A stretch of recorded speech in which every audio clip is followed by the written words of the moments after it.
Desi senang sekali hari ini. Minuman bobanya ludes terjual. Padahal jam masih menunjukkan pukul 2 siang. Kalau hari biasa, dagangannya bahkan masih belum terjual separuh di jam segini. Tapi Desi tak heran. Hari ini adalah hari spesial, karena ini adalah hari pertama Desi melakukan pesugihan agar dagangannya laris. Desi memang tak punya pilihan. Dia adalah seorang single parent. Sudah 3 tahun ia menjanda. Desi pun harus menafkahi kedua anaknya yang duduk di kelas 2 SD dan 3 SMA. Apalagi Desi juga harus merawat ibunya yang sudah sakit-sakitan. Ditambah lagi, dagangan Desi yang bermodal uang pensiunan suaminya tidak bisa memberi keuntungan besar. Pada saat pertama kali jualan, boba Desi sempat laris. Tapi entah kenapa saat di tengah jalan, bobanya masih banyak bersisa. Bahkan pernah 2 minggu dia terus-menerus merugi. Desi sempat memutar otak dengan mengurangi isian boba dan membeli rasa minuman yang lebih murah. Lalu ia terpaksa pula menaikkan harga minumannya. Tapi boba Desi justru tidak terjual sama sekali. Bahkan Desi sampai berpindah tempat beberapa kali. Memang resiko dalam berdagang itu besar. Jika tak laku ya rugi besar. Bisa diperkirakan Desi berjualan sepi pembeli sudah 2 bulanan. Belum lagi pengeluaran setiap harinya banyak. Hal itu semakin membuat Desi kelimpungan. Pernah terbesit di pikiran, apa aku harus cari suami lagi ya? Nanti kan kebutuhan keluarga aku ada yang menjamin. Namun itu hanya sebulan semata. Iya, Desi itu janda cantik yang masih awet muda. Tapi untuk menemukan ataupun mencari seorang laki-laki yang tepat itu susah. Tak segampang membalikan telapak tangan. Apalagi ia hidup di desa, sulit rasanya mencari seorang suami. Siang itu matahari yang sudah tepat di atas kepala membuat orang berada di luar rumah merasakan dahaga yang luar biasa. Berbondong-bondong para pengendara motor memarkirkan motornya di pedagang kaki lima maupun warung yang berjualan minuman. Bisa dikatakan semua pedagang air minum laris manis pada siang itu. Tapi tidak di lapaknya Desi. Desi hanya bisa menghela nafas panjang. Ya Allah, cobaanku berat sekali. Dari pukul 9 pagi sampai jam 2 siang ini, Desi hanya memandang para pedagang yang ada di sekelilingnya yang tengah asik melayani pembeli. Pernah Desi mencoba untuk berkeliling desa, bahkan perumahan, untuk menjajakan dagangannya. Matahari bersinar amat terik, seperti menyedot semua tenaga yang sebenarnya bisa Desi keluarkan siang itu melakukan banyak kegiatan. Tapi bagaimana lagi, di tengah kondisi tak menyenangkan, orang memang seringkali tidak bisa berbuat apa-apa. Desi mengelilingi komplek perumahan ini hampir 20 kali dalam sehari. Pada kondisi matahari yang sedang panas-panasnya, Desi mencoba menjual barang dagangannya ke penduduk komplek. Maklum, kondisi panas memanglah peluang besar bagi Desi untuk mendapatkan uang. Di udara yang amat terasa panas, siapa yang tak suka minum es? Maka dalam kondisi itu, Desilah yang memenuhi keperluan orang-orang. Telah bertahun-tahun ia geluti profesi untuk menjual es boba. Hasilnya tentu tak seberapa, tetapi karena tak punya keterampilan apapun lagi untuk mendapatkan uang, sudah pasrahlah ia mencari berbagai macam pekerjaan lain. Udara panas memang kerap membuatnya kewalahan. Kadang hanya karena kondisi itu, Desi tak melanjutkan kegiatannya berjualan. Padahal es boba buatannya masih tersisa amat banyak. Hal itulah yang menyebabkan Desi tak kaya-kaya sampai sekarang. Siang itu, tanpa Desi ketahui alasannya, seorang parubaya dengan penampilan eksentrik mendatanginya yang sedang beristirahat dan meneduh di sebuah pos ronda setelah selesai berjualan. Ia menanyai perihal bagaimana perasaannya terhadap pekerjaannya sekarang, berapa uang yang Desi dapat dalam sehari, dan tak tahu apa tujuannya, ia menawarinya sebuah pertolongan. Kau tak perlu keliling dan berpanas-panas lagi. Aku bisa membantumu, kata lelaki itu ringkas. Desi yang tak paham dengan perkataan laki-laki itu pun mengacuhkannya. Lagian Desi pun tak kenal dengan laki-laki parubaya itu. Sudah berbulan-bulan tak ada perubahan. Desi sudah tak sanggup hidup dengan serba kekurangan. Mau tak mau Desi harus memutuskan untuk mencari jalan keluar. Karena sudah sangat putus asa, Desi memutuskan untuk menghubungi laki-laki yang tempo lalu mendatanginya.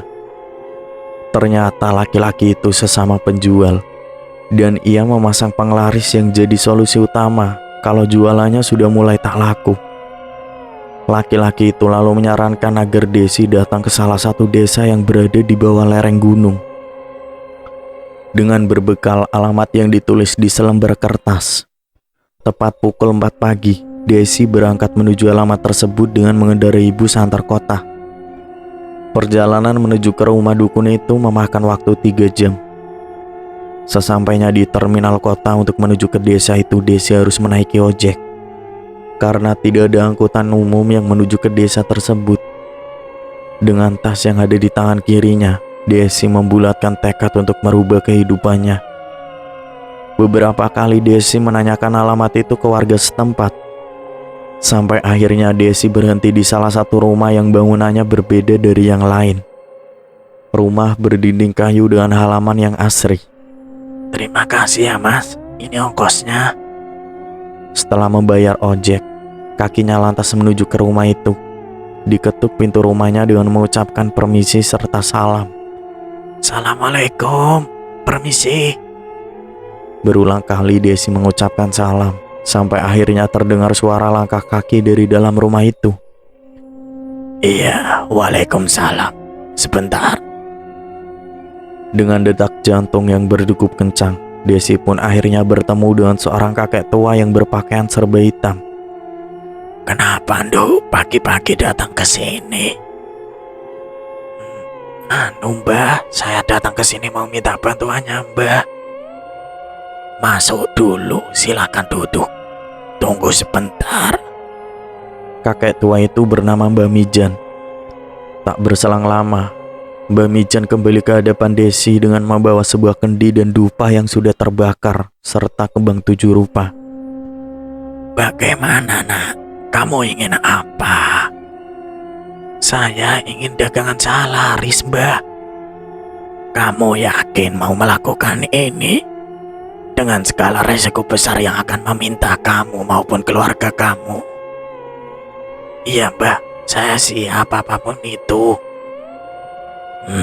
Baiklah, saya akan memberikan beberapa ajian yang nantinya kamu praktikkan di rumah. Dan saya akan membantu kamu melakukan perjanjian dengan bangsa iblis agar dagangan kamu laris. Dan sebelum itu ada beberapa syarat yang harus kamu lakukan, Nduk. Setelah mengucapkan kalimat itu, Desi dituntun ke sebuah ruangan yang entah ruangan apa itu. Tapi di dalamnya ada sebuah kendi besar dengan taburan bunga mawar. Singkat cerita, dalam perjanjian itu, si iblis mengatakan bahwa ia akan membuat telapak Desi laris, asalkan Desi bersedia untuk mengorbankan seorang sebagai tumbal.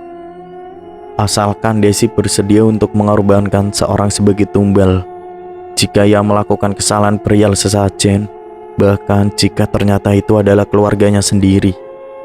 Adapun tempat-tempat berjualan terletak tak jauh dari tempat tinggalnya. Sesaat setelah Desi menjalankan perjanjiannya, warung jualan es bobanya itu benar-benar ramai. Buktinya untuk melayani para pembeli, perharinya Desi dapat menghabiskan puluhan, bahkan ratusan gelas plastik. Di samping itu, pembeli yang hadir juga berada dalam antrean yang panjang. Syarat itu cukup mudah bagi Desi. Ia hanya cukup mengumpulkan kotoran kambing setiap harinya. Kotoran itu kemudian ia campurkan saat merebus boba. Tak lupa Desi merapal beberapa mantra agar kotoran itu terasa seperti boba yang terlalu banyak tepung saat dimakan. Desi melakukan itu tanpa diketahui anak dan ibunya. Beberapa minggu setelah melakukan itu, minuman boba Desi berangsur-angsur untung. Bahkan pembeli sampai dibuat antri untuk dapat menikmati minuman boba Desi. Katanya bobanya sangat kenyal dan rasanya lain dari minuman boba yang biasa dijual di pinggir jalan. Bahkan Desi bisa membangun cabang kedai bobanya. Ia menamai kedainya dengan nama Bombing, hasil plesetan boba yang memakai pesugihan kotoran kambing, yang tentunya hanya Desi yang tahu arti nama itu. Terlampau untung, ibu Desi yang sakit-sakitan akhirnya bisa diperiksakan ke rumah sakit. Anak-anaknya sudah tidak khawatir SPP-nya telah dibayar karena ibunya sudah menjadi pengusaha boba yang sukses. Yang tadinya rumahnya masih kelihatan batu batanya, sekarang direnovasi habis-habisan. Ia pun membeli aset yang harga bisa dikatakan mahal. Seperti biasa, Desi sudah bangun sejak dini hari. Ia mempersiapkan semua bahan untuk berjualan pada pagi hari. Desi dibantu ponakannya yang biasa dipanggil si Nona. Desi melakukan semua persiapan, mulai dari membuat adonan boba sampai membuat krim susu. Persiapan itu rutin dilakukan sejak pukul jam 6 pagi. Hal itu agar pada pukul jam 8 dagangannya telah siap untuk dijadikan kepada para pembeli. Menariknya, Desi tak hanya menjual boba, ia juga menjual rokok dan aneka makanan ringan. Dua jenis dagangan itulah yang mengecoh para pembeli agar tak ada yang mengetahui kalau Desi melakukan pesugihan. Dan lapak jualannya ini tak terlalu besar, ukurannya 3 meter persegi saja. Dindingnya campuran antara semen dan triplek. Atapnya dibuat dari es bes yang jika sudah masuk tengah hari, suhu di dalam warung akan menjadi panas. Meski demikian sederhana, lapaknya selalu laris sebelum jam menunjukkan pukul jam 12 siang. Jika sudah habis, Desi akan menutup lapaknya dan membereskan semuanya bersama si Nona. Dan setelah itu, Desi berburu ke berbagai desa untuk mencari kotoran kambing.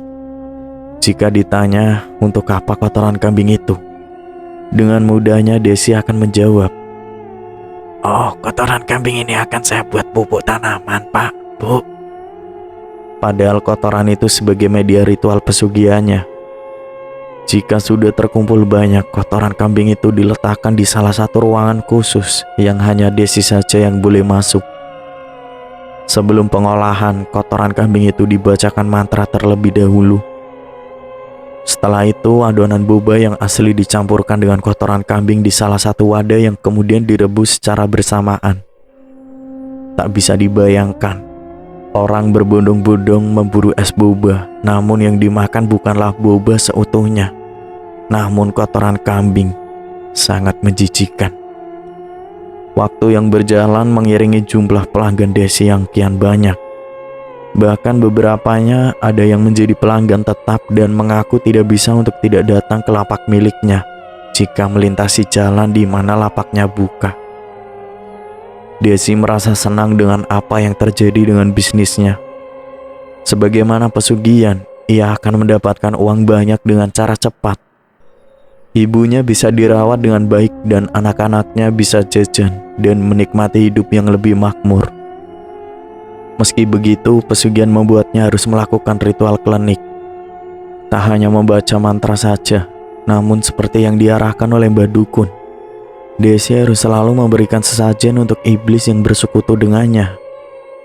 Semua dilakukan di belakang rumah produksinya setiap malam Jumat Kliwon. Semua dilakukan ketika ia sudah menutup lapaknya, karena siapapun tahu bahwa bersekutu dengan iblis adalah perbuatan dosa dan bisa mengundang amarah. Apalagi para pembeli es bobanya yang semakin hari semakin banyak, mulai dari kalangan anak-anak sampai dewasa. Akan tetapi kesuksesan Desi ternyata membuat iri pesaingnya.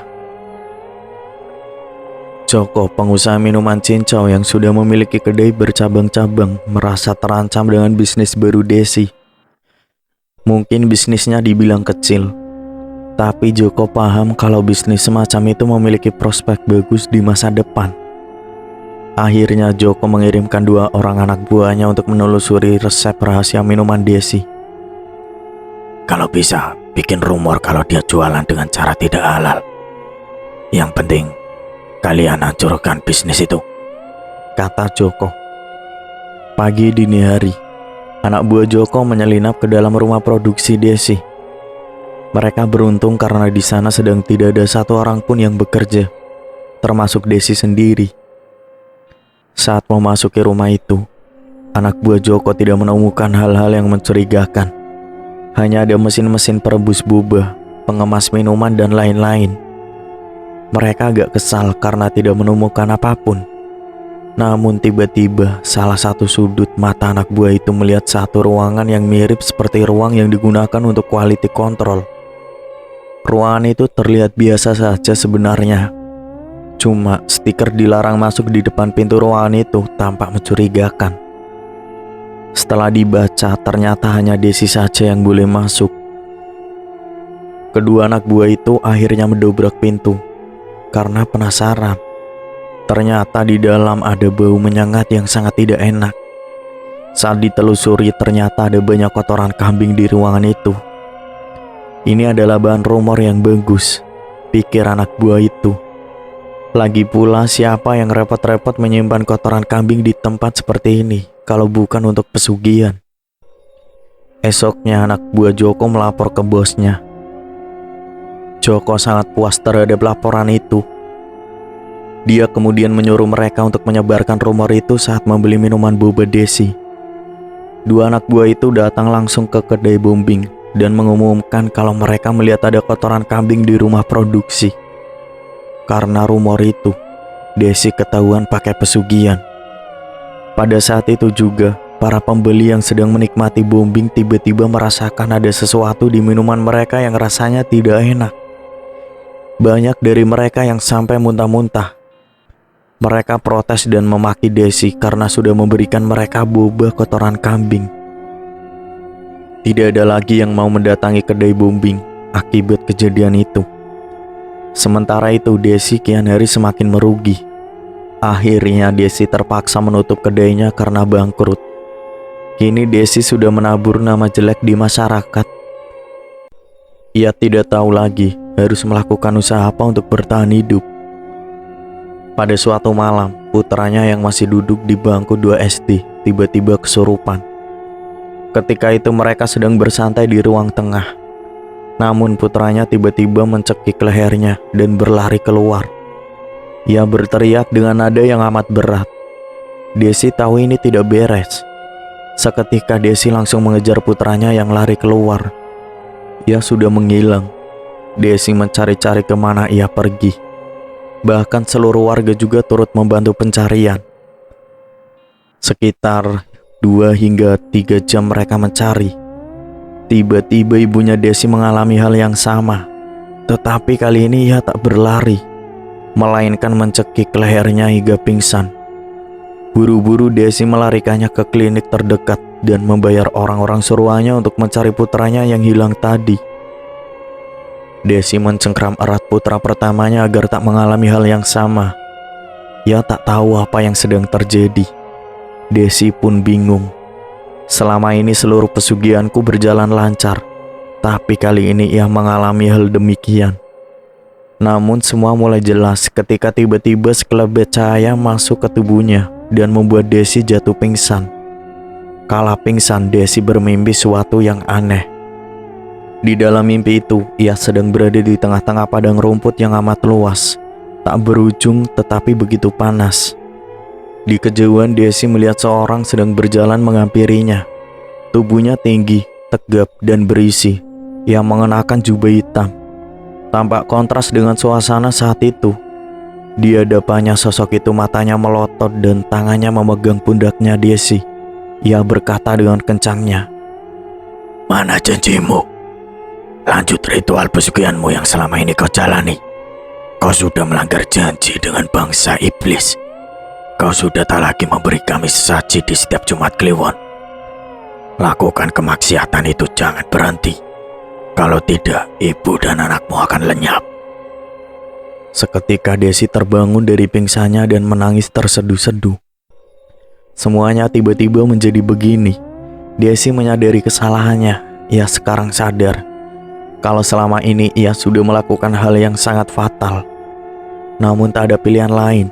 Permintaan pria dalam mimpinya itu kemudian Desi penuhi. Tak lama 2 hingga 3 hari, ibunya sadar dan anaknya kembali pulang meski berwajah pucat. Desi menangis hampir setiap hari. Warga sekitar marah kala mendengar pengakuannya. Mereka membakar seluruh asetnya dan mengusirnya dari kampung ini. Desi pun menjadi gelandangan selama hampir 1 tahun, hingga akhirnya menemukan masjid yang ia diami saat ini. Saat itu juga Desi meminta bantuan kepada salah satu ustadz yang kebetulan berada di masjid itu. Desi meminta bantuan agar dirinya bisa terlepas dari bangsa iblis. Dan ya, dengan berbagai rangkaian, mulai dari sholat taubat sampai Desi menemui Mbah Dukun, akhirnya perjanjian itu pun terputus. Desi benar-benar bersyukur ia dan keluarganya masih bisa hidup dengan tenang, walaupun sekarang ia sudah tak punya apa-apa. Itulah kisah Desi yang melakukan ritual pesugihan dengan kotoran kambing. Semoga kita semua dalam lindungan Allah Subhanahu wa Ta'ala. Terima kasih buat teman-teman yang udah dengerin dari awal aku cerita sampai sekarang. Semoga sehat selalu, dilancarkan rezekinya, dan pastinya panjang umur. Saya pamit undur diri. Wassalamualaikum warahmatullahi wabarakatuh.